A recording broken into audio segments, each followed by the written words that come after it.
కానీ పాదయాత్రలో ఆర్డిటి చేస్తున్న అద్భుతమైన కార్యక్రమాలు కల్లారా నేను చూసా.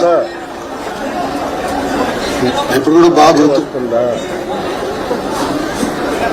ఇంట్లో వికలాంగులుగా పిల్లలు పుట్టినప్పుడు కొంతమంది తల్లిదండ్రులు పిల్లల్ని మేము చూసుకోలేమన్న ఒక బాధ ఆవేదనతో వాళ్ళు వదిలేస్తారు. అలాంటి పిల్లల్ని సొంత బిడ్డల కన్నా అద్భుతంగా చూసుకునే ఒక ఆర్డిటి పాఠశాలకు నేను అక్కడ ఉన్న టీచర్లు ఆ పిల్లల్ని ఒక ప్రేమతో సొంత బిడ్డల కన్నా అద్భుతంగా చూస్తాం. నేను కల్లారా చూసాను. దాని తర్వాత మళ్ళీ ఆ స్కూల్ చూసిన తర్వాత అనంతపూర్ వైపు నడుచుకుంటూ వెళ్ళి మొదటిసారి మాంచో గారిని కలుస్తాం జరిగింది. ఆర్డిటి అనేది ఒక సంస్థ మాత్రమే కాదు, అని ఒక మూవ్మెంట్. ఎందుకంటే మీరు చూస్తే ఇప్పటికీ 57 సంవత్సరాలు ఆర్డిటిని స్థాపించి. ఒక పక్కన పాఠశాలలు, ఇప్పుడే ఆసుపత్రి కూడా చూశారు, స్పోర్ట్స్ కానివ్వండి, నిరుపేద కుటుంబాలకి ఇల్లు కట్టించి వాళ్ళకి అందిస్తున్నా కానీ ఒక అద్భుతమైన సేవా కార్యక్రమాలు ఆ కుటుంబం చేస్తూ వచ్చి రావాల్సిన లైసెన్స్ ఎన్డీఏ ప్రభుత్వం అందిస్తాం జరిగింది. ఇది మేము ఎందుకు ఒక పట్టుదలతో చేశామంటే అద్భుతమైన సేవా కార్యక్రమాలు చేస్తున్నారు. వెనుకబడిన జిల్లాని, ఒక ప్రాంతాన్ని దత్తక తీసుకుని ఇక్కడున్న ప్రజలందరినీ సొంత కుటుంబ సభ్యులుగా వాళ్ళు చూసి ఒక ప్రేమతో వాళ్ళ పలకరింపు, ఒక ప్రేమతో వాళ్ళందరినీ చూసుకుంటాం. ఇక్కడున్న ప్రజలందరికీ తెలిసిన విషయమే. అందుకే ఈ వ్యవస్థకి మేము అండగా నిలబడ్డాం, ముందు ముందు కూడా నిలబడతాం. ఈరోజు మాంచో గారి తల్లిని కూడా కలుస్తాం జరిగింది. ఆమెకు చెప్పాం, మొదటిసారి మాంచో గారు కలిసినప్పుడు నాకన్నా అద్భుతమైన తెలుగులో ఆయన మాట్లాడారు. నేనే ఆశ్చర్యపోయా, ఇంత అద్భుతంగా తెలుగులో మాట్లాడుతున్నారంటారు. మైండ్ ఇంకా ఆ క్షణంలో కాంప్రహెండ్ చేయలేకపోయింది. ఒక వ్యక్తి ఇంత అద్భుతంగా తెలుగులో మాట్లాడుతున్నాడు. అప్పుడు ఆయన చెప్పాడు, పుట్టి పెరిగింది నేను ఇక్కడనే, 13 సంవత్సరాల వయసు వచ్చేవరకు ఇంగ్లీష్ నాకు తెలియదు, తెలుగే నాకు నేర్పించారు ఇంట్లో అని మాంచో గారు నాకు స్వయంగా చెప్తాం జరిగింది. ఇట్లా పాదయాత్ర నేను ఎందుకు చేశానంటే ప్రజలు ఎదుర్కొన్న సమస్యలు నేరు తెలుసుకోవాలి, ఇలాంటి అద్భుతమైన సంస్థల్ని నేరుగా కలవాలి, వాళ్ళు చేస్తున్న పవిత్రమైన కార్యక్రమాలు మేము తెలుసుకోవాలి. దాని తర్వాత జీవితాంతం ఇలాంటి అద్భుతమైన సంస్థలకి అండగా నిలబడాల లక్ష్యంతో ఆనాడు పాదయాత్ర ప్రారంభించాం. ఒక మాటలో చెప్పాలంటే నా అదృష్టం ఆర్డిటి సంస్థలో నా వంతు ఒక 0.001% సహాయం చేయగలను నా అదృష్టంగా నేను భావిస్తున్నా. ఒక భారతీయుడిగా, ఒక తెలుగుడిగా, ఒక ఆంధ్రుడిగా ఆర్డిటి అనేది మన సంస్థ.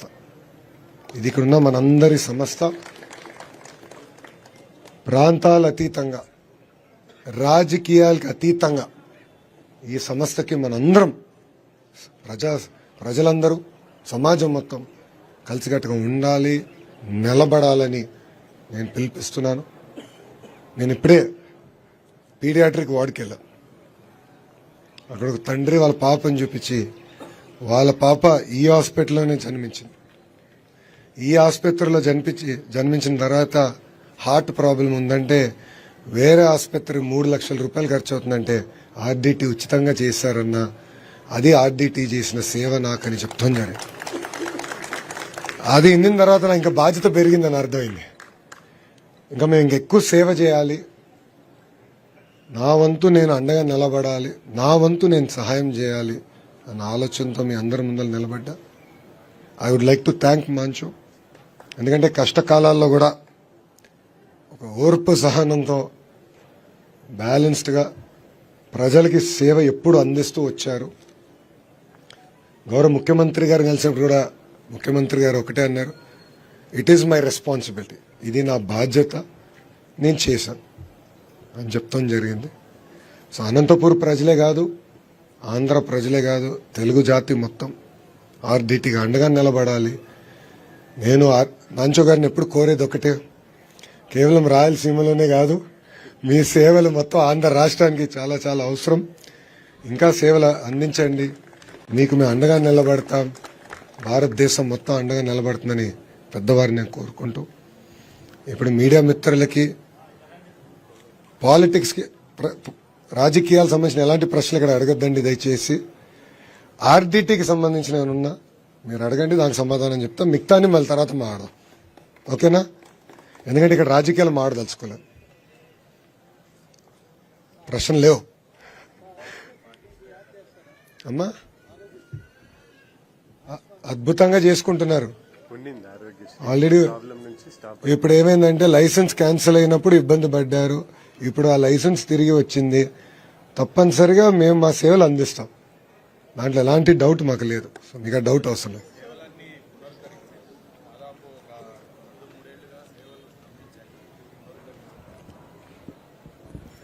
సేవలు స్తంభించాయంటాం చాలా పెద్ద మాట గురుగారు.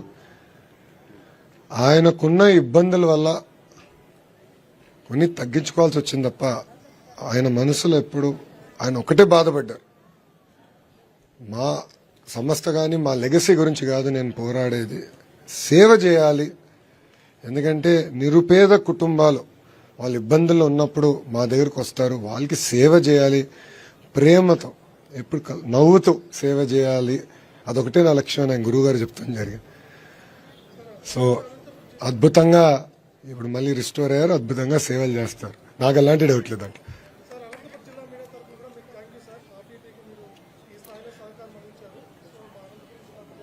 నో థ్యాంక్ యూ చెప్పాల్సింది మాంచో గారికి, ఎందుకంటే 57 సంవత్సరాలుగా కుటుంబం సేవ చేస్తూ వచ్చింది.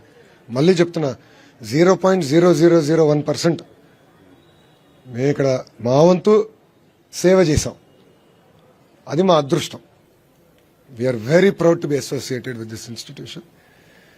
గురుగారిని కోరుకునేది ఒకటే, రాయలసీమనే కాదు ఆంధ్ర రాష్ట్రం మొత్తం మీ వైపు చూస్తుంది, కలిసికట్టుగా ఇంకా మరింత సేవలు అందజేద్దాం. థ్యాంక్ యూ అన్న, అందరికీ నమస్కారం. ఇక్కడ వద్దులేనా, థ్యాంక్ యూ అమ్మా. థ్యాంక్ యూ అందరికి నమస్కారం. అందరికి గురువు గారు సైడ్కి రండి అన్న, ఏనే గారు కొంచెం సైడ్కి రండి, కొంచెం ప్లీజ్ అన్న, కంఫర్ట్ లేదన్న. మళ్ళీ నమస్కారం అందరికి. మొట్టమొదట లోకేష్ గారికి నా అభినందనలు. మొదటిసారిగా ఇక్కడ ఆర్డిటి హాస్పిటల్కి రావడము, ఇక్కడ ఉన్న పేషెంట్లు కానీ తర్వాత పనిచేసే సిబ్బంది కానీ చాలా ఉత్సాహంగా ఉన్నారు లోకేష్ గారిని చూసి. సో నిజంగా my very special thanks for coming and being part ఇక్కడ. దాంతోపాటు ఈ సంవత్సరం పాటు ఎన్నో కష్టాల్లో ఉన్నప్పుడు చాలా సహకరించినారు లోకేష్ గారు. మొదటి నుంచి ఎప్పుడైతే కలిసినానో అప్పటి నుంచి ఆర్డిటికి ఎప్పుడు సహకరించినారు. నేనేం చెప్పాల్సిన అవసరం లేదు, ఆయనే స్వయంగా ఇక్కడ మీ అందరికీ అందరి ముందర చెప్పినారు కూడా. సో ఆయనకి మీకు అందరికీ కూడా నా కృతజ్ఞతలందరికీ. So thank you very much everybody ఈరోజు ఇక్కడ వచ్చిన దానికి. Thank you very much. Thank you అమ్మా.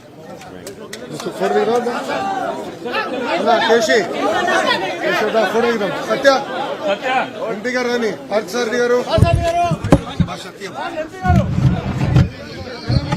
ఎంపీ గారు శ్రీరామ్